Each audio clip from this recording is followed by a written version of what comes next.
श्रीमद्भगवद्गीता श्रीमद्भगवद्गीता अथ द्वादशोऽध्यायः अथ द्वादशोऽध्यायः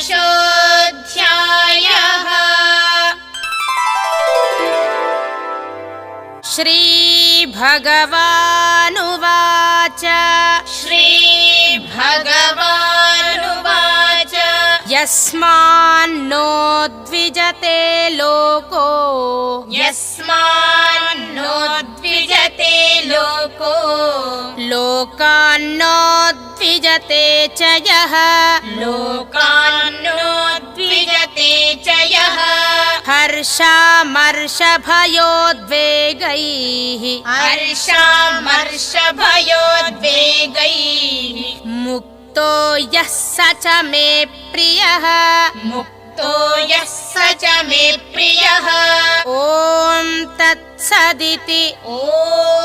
तत्सदिति श्रीमद्भगवद्गीतासु श्रीमद्भगवद्गीतासु उपनिषत्सु ब्रह्मविद्यायां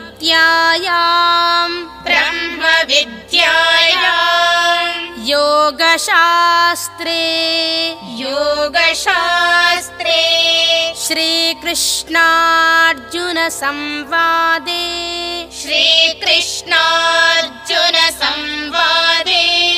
भक्तियोगो नाम